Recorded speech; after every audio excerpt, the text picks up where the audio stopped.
Hold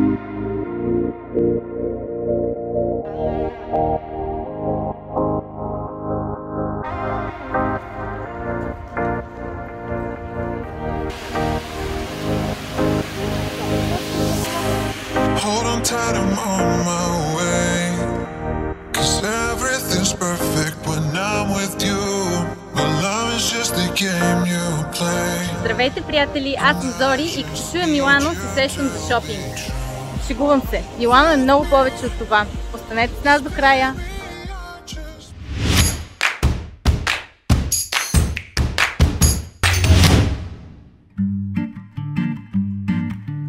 Италия е от най-предпочитаните страни за посещение, а Милано е абсолютната шопинг дестинация.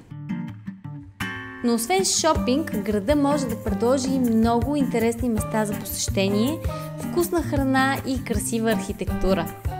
В това видео ще видите най-емблематичните места в Милано, а във втората част ще си направим шопинг разходка в един от най-посещаваните аутлет центрове Серевале.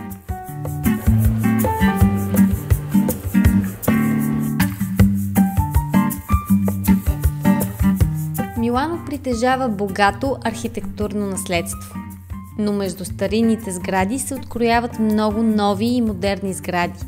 Милано е градът с най-много небостъргачи в Италия. Някои от сградите имат доста футуристичен дизайн, а две от кулите, наречени Вертикална гора, са посадени отгоре до долу с растителност.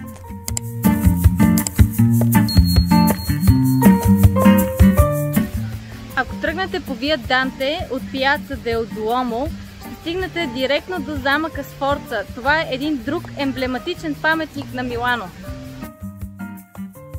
Замъкът на Сфорците граничи с парк Семпионе, а пред него има красив фонтан. Построен е през 15 век и е претърпял много исторически повратности. Но е бил реставриран и днес в него се посещават няколко музея, в които могат да се видят брони и оръжия. Има и малък египетски музей. Красивата средиземноморска архитектура разпалва въображението. Интересен е символа на Милано, който представлява змия, която поглъща човек. Нарича се бишоне и от латински означава звяр. Символът е възникнал през 11 век и става символ на фамилията на Миланското херцогство, а след като линията на фамилията изчезва през 15 век, бишоне остава символ на Милано. Легендата твърди, че всъщност змията не поглъща човека, а го ражда и затова с времето са започнали да изобразяват змията с бебе като символ на началото на живота. Бишоне е изобразен и на емблемата на популярна марка автомобили.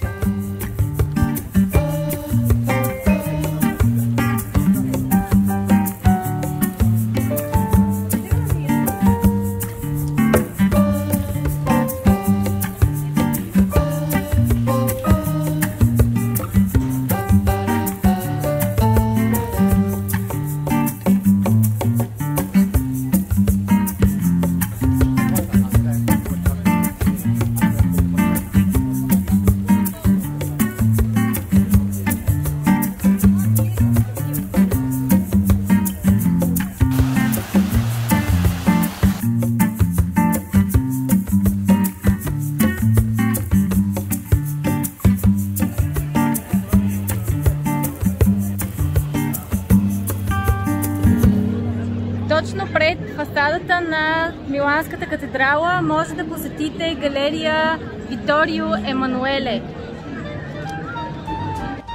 Търговската галерия е символ на града и се състои от две закрити улици. Тук се помещават най-шикозните бутици и заведения.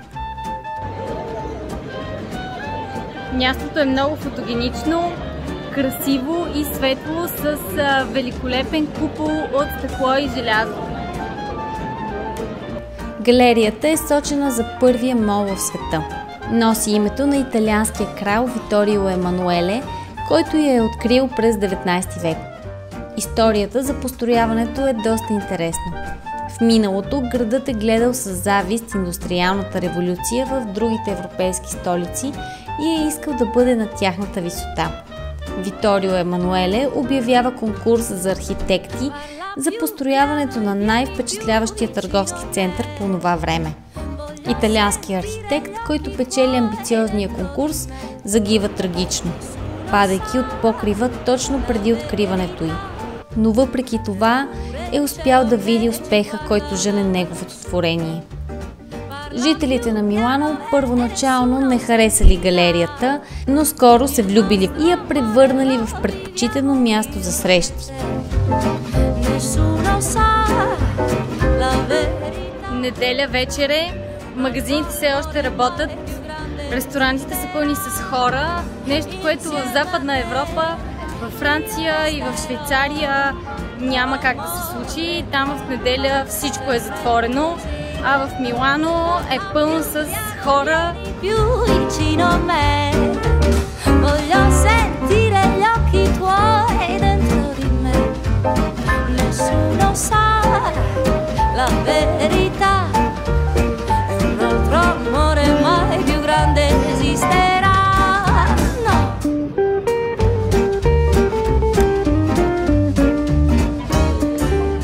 Дуомо ди Милано.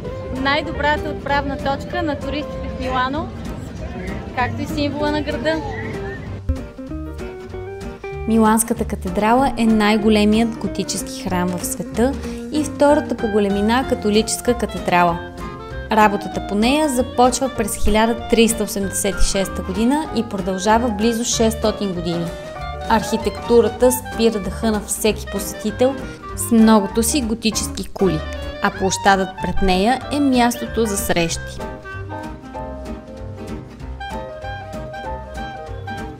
Може да разгледате катедралата отвътре и да се изкачите до върха, където да се насладите на гледката.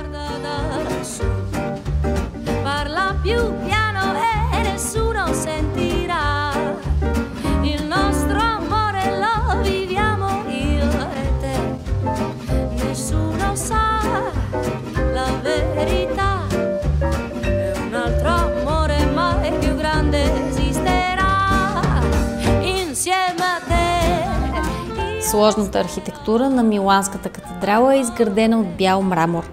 Тя съдържа елементи от различни стилове, които са били на мода в течение на вековете, през които Миланската катедрала непрекъснато се е доизграждала. В резултат на това днес Миланската катедрала е подчертано готическа постройка, но съдържа и доста елементи от барок. Уличният план на града е изграден така, че повечето главни улици заобикалят Дуомо или тръгват от нея. Това централно място е било такова още от римско време.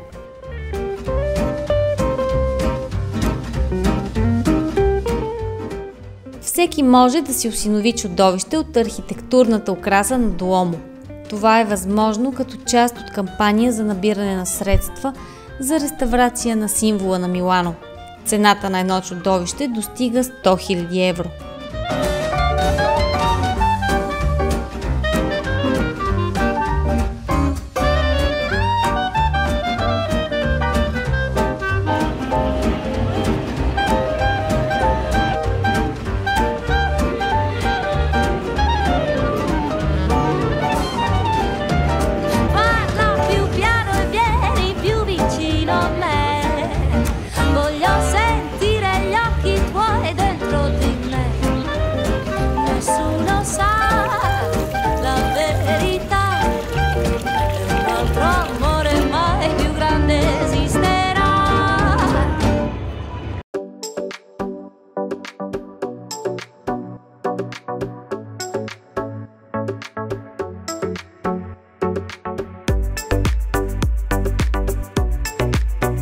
Както знаете, Милано се свързва с шопинг.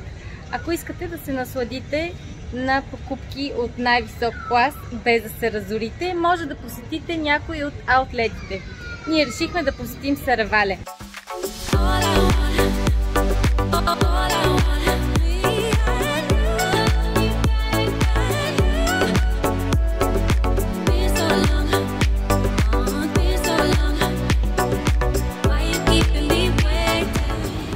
Този шопинг център се намира на около 1 час път от Милано И ако нямате собствен транспорт, можете да си хванете един от многото автобуси, които стигат до тук.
Велизар се отправил с бърза крачка към Найк.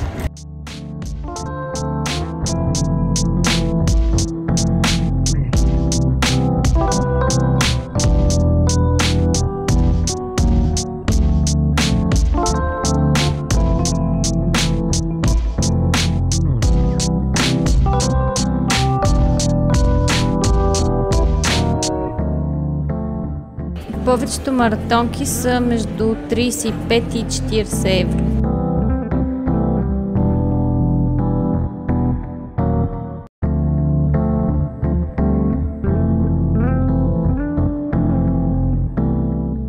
Тези са без пари направо.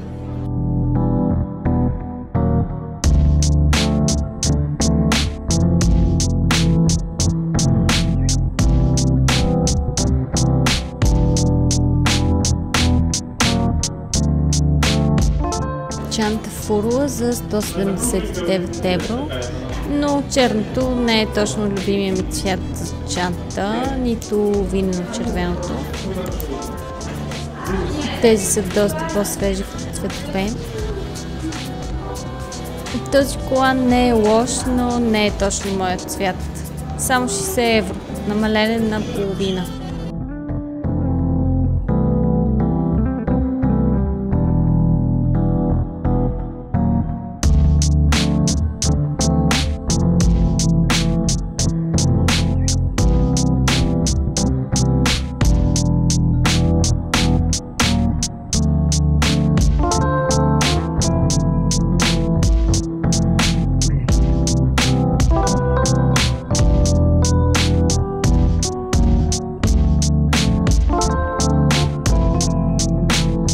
Тази жълта чанта е много симпатична. Струва само 170 евро с стъпка.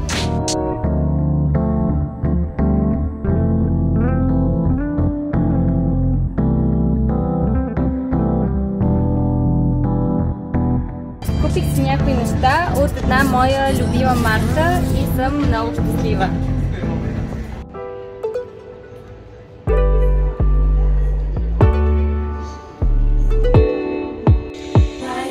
Да видим сега мъжът ми къде е влезнал.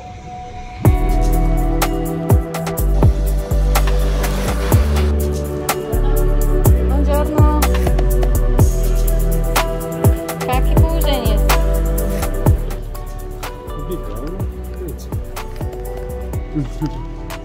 Защо не би дал 2500 евро за яки? Защото няма. Няма, скъсам.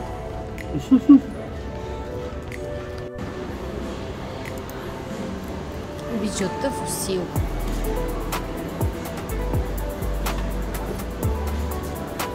€40, намалено от 85, което според мен е доста за такова колие.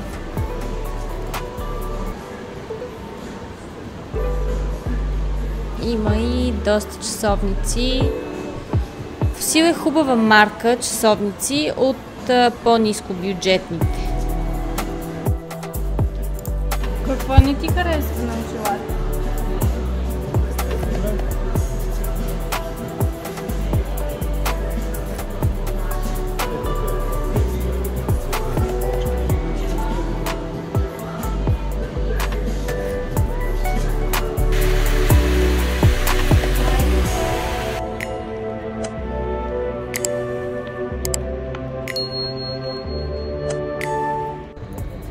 Време е да си вземем чао с Милано, а с вас ще се видим съвсем скоро. Дайте един палец нагоре за Милано и се абонирайте за канала. Аз съм Зори, чао от мен и лек път!